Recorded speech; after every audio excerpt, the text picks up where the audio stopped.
Where do we find personal greatness? Is it here or here? Maybe it's here. Or maybe even here.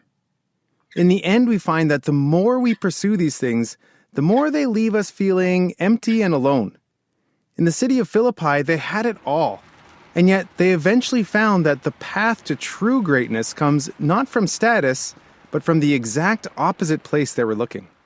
2,000 years ago, the Roman Empire was divided into two main classes of people: those who were Roman citizens and those who were not. Even though the Roman Empire controlled the Mediterranean world at this time, most people in the empire were not privileged enough to be a Roman citizen. Most of those who had citizenship were born into it, inheriting it from their parents. Some people were granted citizenship by performing a valuable service to the empire, while still others paid a large amount of money for the privilege. Why was Roman citizenship such a big deal? This status granted people unique rights, such as having access to special privileges under the laws of Rome. These included the right to appeal directly to the emperor himself for legal issues, as well as certain tax benefits. Because of this special treatment, Roman citizens became prideful and tended to think of themselves as the superior class, while looking down on non-citizens as the inferior bottom-tier class. For a long time, Philippi was a small, insignificant Macedonian farming community. However, that all changed in 42 BC when an important battle was fought there. This battle would eventually lead to Augustus becoming the new emperor of Rome. In honor of his victory, Augustus gave Philippi a special status as a Roman colony. This new prestigious status granted them all of the rights, privileges, and favor of Rome. This status also made Philippi an attractive place for Roman citizens to settle, and it became a major settlement for retired army veterans who were fiercely loyal to Rome. Their status as a Roman colony became a source of pride and prestige for the residents. They all tried to make themselves look important by adorning themselves with the best clothes and boasting about all of their great accomplishments.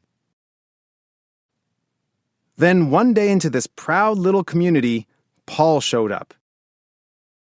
He proclaimed a message about Jesus, who was neither a veteran nor a Roman citizen, but a lowly Jewish carpenter. And yet, many were attracted to his message, while others felt that this was a disgrace to their status as Roman citizens. Paul was eventually arrested, publicly beaten by the magistrates, and then forced to leave the city. Those who became followers of Jesus continued to face hostility, but despite this, they were not deterred. Their history as veterans had conditioned them to be unwavering in the midst of uncertainty and steadfast in their faithfulness to Paul and all that he taught them. In fact, they became one of Paul's most consistent sponsors, even during times of financial struggle. Now, about 10 years after Paul's initial visit, they have learned that he's in prison in Rome. As they had done before, they took up a generous offering for Paul to help him at this difficult time, and sent it with a faithful Philippian Christian named Epaphroditus. When he reached Paul, Epaphroditus also shared a report about how the Philippian church was doing.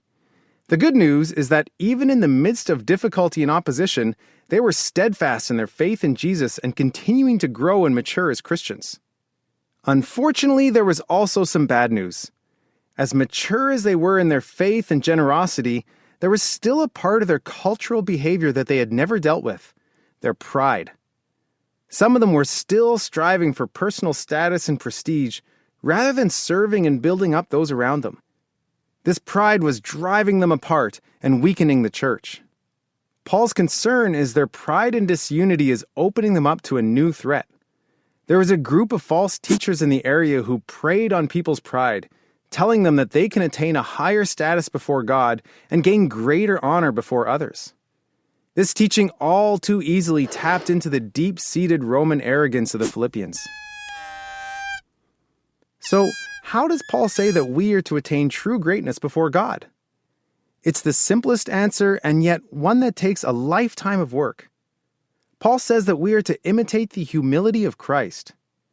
What does that look like? It is not elevating ourselves in the eyes of others by trying to look the smartest. being the best dressed, or pretending that we are living a perfect life. Like Jesus, it's becoming a servant of those around us and seeking ways to make them better. As we grow in humility to serve those around us, we'll also grow in unity with one another and experience the Philippians effect. If you would like to help create free Bible resources for people in all languages, please consider making a tax-deductible donation by going to our website, thebibleeffect.com, where you can also find more study resources. Also, please remember to hit subscribe and share with your friends. Thanks for watching.